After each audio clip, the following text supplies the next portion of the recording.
조정은 충순현을 도로 명학소로 강등시키는 한편 군대를 보내 진압에 나섰어. 더 이상 버티기 어렵게 된 망이와 망소이는 항복을 청했고 청주 감옥에 갇혔단다.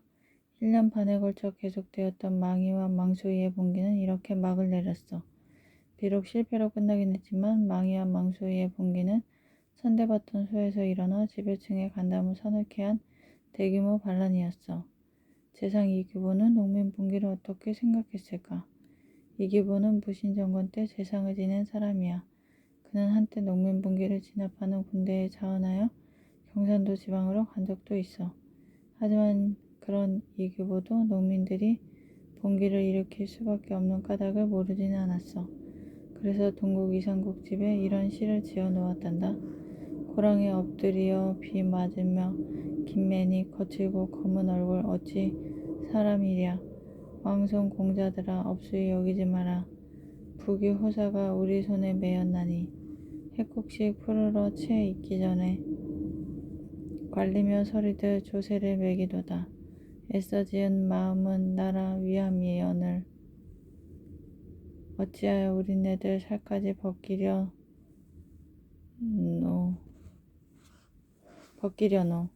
노비 만족의 외침.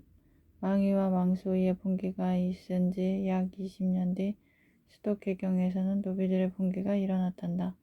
봉기를 일으킨 노비들은 이 세상에서 노비란 존재를 아예 없애버리자고 했어.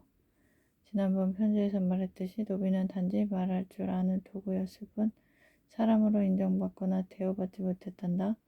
노비는 주인의 명령에 절대 복종해야 하고 또 주인이 마음대로 이리저리 팔아넘겨도 불평할 수가 없었어.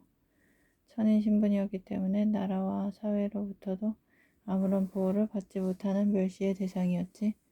그런데 그런 노비들이 봉기를 일으킨 거야. 앞장선 인물이 누구였는 줄 아니? 바로 무신정권의 최고 우두머리인 최충원의 노비였어. 이름은 만적. 만적은 똑똑하고 과감한 인물이었던 것 같아. 부모가 누구인지 어떻게 해서 노비가 되었는지 전혀 알려져 있지 않지만 그는 체념하고 순종하기 마련인 보통 노비들과는 달랐어. 주인인 최충원이 당대 최고의 권력자였으니 그 집에 드나드는 내노라 하는 유명한 인물들을 지켜보면서 느낀 바도 많았을 거야. 그 인물들 중에는 만적처럼 천민 출신도 있었어. 무신 정권 때는 천민 출신으로 벼슬을 하고 출세도 한 자들이 꽤 많았다고 했지. 만적은 노비 신분에서 벗어나야겠다고 결심했어.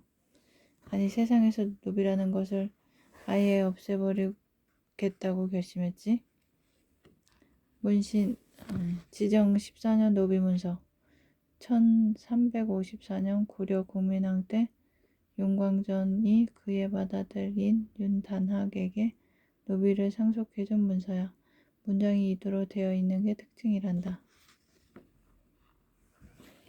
문신들에게 천대받던 무신들이 천하를 거머쥐었으니 노비라고 그리 못할 것 없다고 생각했는지도 몰라. 만적은 거사를 일으킬 동지를 찾기로 마음먹었어. 평소에 노비들은 일하느라 서로 만날 수가 없었지만 땔감을 구하러 산에 가서는 종종 만날 수가 있었어. 만적은 산에 나무하러 다니면서 다른 집 노비들과 만나 의기투합할 동지를 찾아냈단다. 미조이, 연복, 성복, 소삼, 효삼 등 5명의 노비와 만적은 서로 뜻을 확인하고 거사를 일으킬 준비를 했어. 1198년 5월 어느 날 개경의 북산에 노비들이 모여들었어. 주인에게 나무하러 산에 간다며 다들 모인 거야.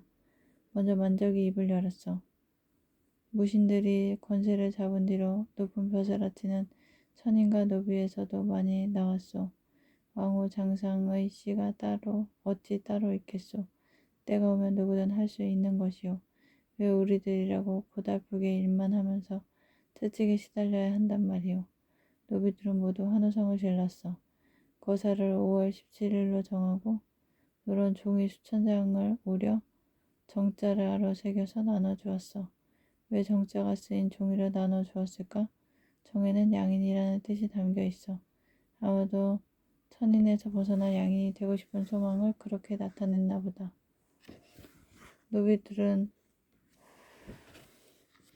노비 만족이었지. 왕후 장상의 씨가 어찌 따로 있겠소. 때가 오면 누구든 할 수 있는 것이요. 만족의 뜨거운 외침에 모여든 노비들은 환호성을 질렀어.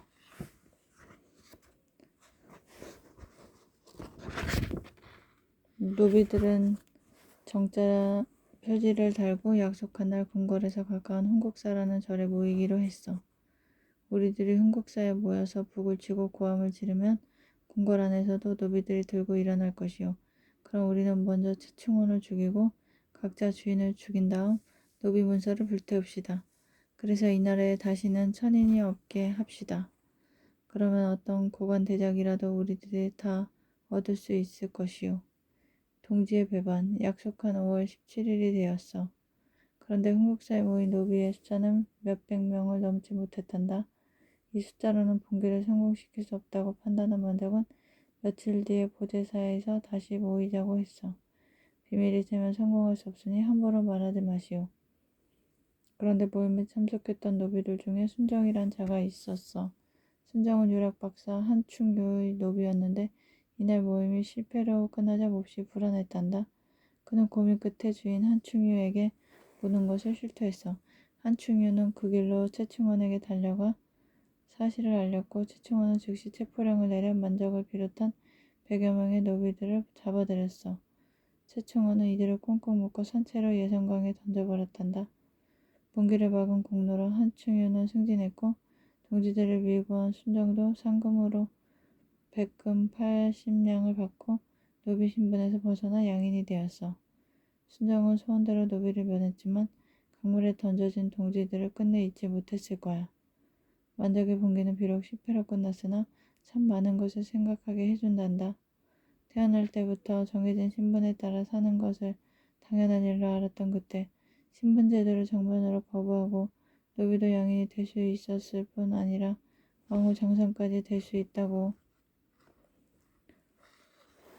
송광사의 노비문서 공민왕 7년 수선사 주지 원호 국사가 아버지에게서 물려받은 노비를 수신사의 대장경을 지키기 위해 절에 바친다는 내용이야. 당나무로 만든 종이에 먹으로 썼단다. 수선사는 송광사의 옛 이름이야. 유락박사, 국자감이나 육부 중 형부에서 형률에 관한 교육을 맡아보는 관직으로 종 8품의 낮은 직책이야. 형률은 지금의 법률과 비슷하단다. 개성 남대문. 현재 개성 남대문의 누각에 걸려있는 종은 원래 보제사에 있던 종이란다. 보제사는 연복사라고도 해. 한국사 모임에 실패한 노비들이 다시 만나기로 약속한 곳이었지. 한국사나 보제사는 모두 궁궐 가까이에 있는 절이었어.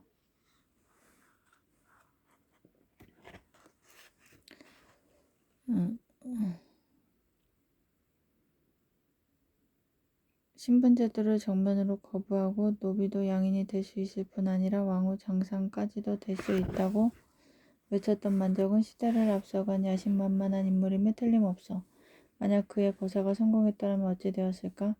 무신들이 다스리는 세상이 뒤이어 노비들이 다스리는 세상이 왔을까? 그 세상은 이전 세상보다 살기 좋은 세상이었을까? 여러 가지 생각이 꼬리를 물고 일어나는구나. 노비로서 만작처럼 신분제도에 정면으로 도전한 사람은 500년 고려 역사를 통틀어 다시는 만날 수가 없단다. 만작의 소원이었던 신분제도의 폐지는 몇백 년 뒤인 조선시대 말에 가서야 이루어지게 돼. 양인이 되고 싶었던 노비 평량. 평량은 경기도 양주에 사는 노비였어. 평량은 주인집에 살지 않고 따로 살고 있었어. 이렇게 주인과 따로 살면서 농사지은 곡식의 일부를 몸값으로 바치고 가끔씩 주인이 필요로 하는 일을 해주는 노비를 외거노비라고 해.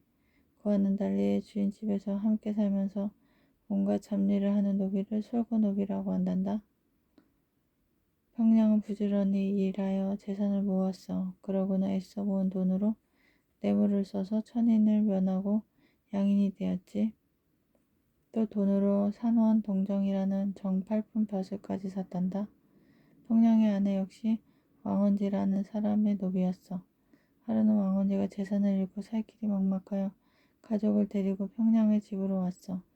평량은 아내의 상전인 왕언지 가족을 잘 대접했단다.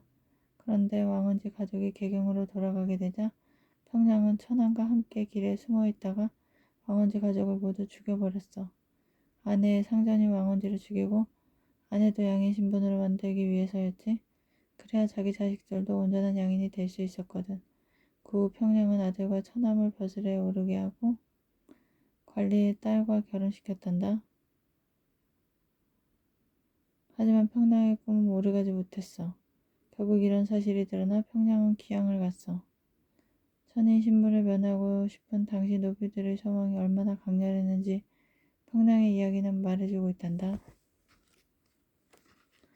고려의 쇠솥. 고려 도경에 쇠로 만든 솥으로 위에 뚜껑이 있고 바닥에 세 개의 다리가 있는 것을 죽부라 한다. 이는 기록이 있어. 여기서 죽부는 죽을 끓이는 솥을 말하는데 아마도 설고 노비들은 이러한 주인집 부엌 살림도 도맡아 했을 거야. 사진은 청주시 사직동에서 나온 솥이야. 농민과 천민들이 몽골과 싸우다. 무신 정권이 들어선 지 어느덧 60년, 고려는 건국 이래 최대의 위기를 맞게 되었어. 몽골군이 쳐들어온 거야. 당시 몽골은 세계 역사상 보기 드문 대제국을 건설하였단다. 몽골의 지도자 칭기즈칸의 이름은 너도 들어보았지? 몽골 초원의 작은 부족에서 일어나 아시아 전부를 손에 넣고 서쪽으로 나아갔단다. 그래서 지금의 동유럽, 그러니까 헝가리 일대까지 모두 몽골 땅으로 만들었어. 유럽 사람들은 칭기즈칸의 이름만 들어도 벌벌 떨 정도였단다. 몽골에게 정복당한 나라들은 완전히 폐허가 되었어. 몽골이들은 날쌘 기병을 무기로 삼아 전 세계를 순식간에 휩쓸었지. 그 어떤 나라 어떤 민족도 몽골의 말발굽 아래서는 버텨내지 못했어. 서쪽을 제패한 몽골은 말발굽을 동쪽으로 돌려 만주와 고구려에 눈독을 들였어. 이렇게 해서 시작된 몽골과의 전쟁은 1231년부터 1258년까지 약 30년 동안 계속되었단다. 고려는 대체 이 위기를 어떻게 넘겼을까? 여기는 제주도에 있는 항파도리성이야. 고려의 산벌초가 몽골군과 최후까지 싸운 곳이란다. 항파도리성은 제주도 말로 설렁성이라는 뜻이야. 그래서인지 700여 년이 지난 지금까지도 돌과 흙으로 쌓은 이 성이 온전하게 남아있구나. 제주도에는 항파도리성 외에도 산벌초 유적지가 곳곳에 남아있어.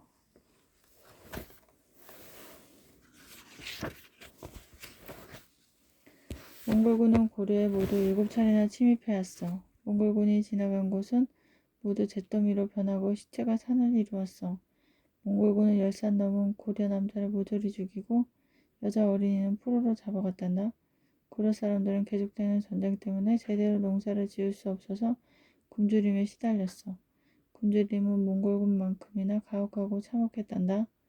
노인과 어린이들이 길가에서 죽어가고 아이를 나무에 붙잡아 메고 떠나버리는 부모가 있을 정도였어. 그때 나라를 다스리는 정치가들은 무엇 하고 있었냐고? 왕은 이름뿐이었으니 그렇다 치고 정치를 도맡아 하던 무신 정권의 최고 지도자 최후는 무엇 하고 있었을까? 최후는 수도를 개경에서 강화도로 옮겼어. 최후는 강화도에 가보았지? 지금은 다리가 놓여 있어서 자동차를 타면 아무 어려움 없이 건너갈 수 있지만 당시에는 다리가 없어 배를 타고 건너가야 하는 섬이었단다. 강화도로 수도를 옮기다. 왜 하필 강화도였을까? 강화도는 섬이라 적군의 공격을 받기에 유리하고 수도 개경에서 가까운 데다가 각 지방에서 배에 실려 올라오는 세금이 도착하기에 편리한 곳이었지. 그때는 지금처럼 세금을 돈으로 내지 않고 옷감, 쌀, 각종 특산물 등으로 냈다고 했지. 그래서 최후는 강화도를 임시 수도로 정한 거야. 그런데 최후를 비롯한 지배층은 강화도로 수도를 옮기면서 육지에 남게 될 수많은 백성들에 대해서는 아무런 대책을 세우지 않았어. 세계 최강의 몽골군을 맞아 싸울 군대조차 변변이 없는데 지배층들만 강화도로 도망가 버린 꼴이야. 이쯤 되면 너도 무신 정권이 백성들을 위한 정권이 아니었다는 것을 확실히 알겠지? 육지에 남은 백성들은 어떻게 했을까? 백성들은 스스로를 지키기 위해 목숨을 걸고 싸웠단다. 도망치기에 바쁜 사람들, 용기를 잃어버린 사람, 용기를 잃어버린 강군에 비해 스스로를 지키기 위해 싸우는 백성들은 매우 용감했어. 농민들로 이루어진 농민군, 노비를 비롯한 천민으로 이루어진 천민군은 곳곳에서 승리했단다. 강화도의 고려 공터. 무신 정권이 개경에서 강화도로 수도를 옮기고 궁궐을 지었던 곳이야. 지금 남아있는 건 물론 조선시대 거지야. 고려 궁궐은 사라지고 없단다. 강화산성 북문. 강화산성은 내성, 중성, 외성이 있었는데 현재 남아있는 강화산성은 내성이야. 121페이지까지 읽었습니다.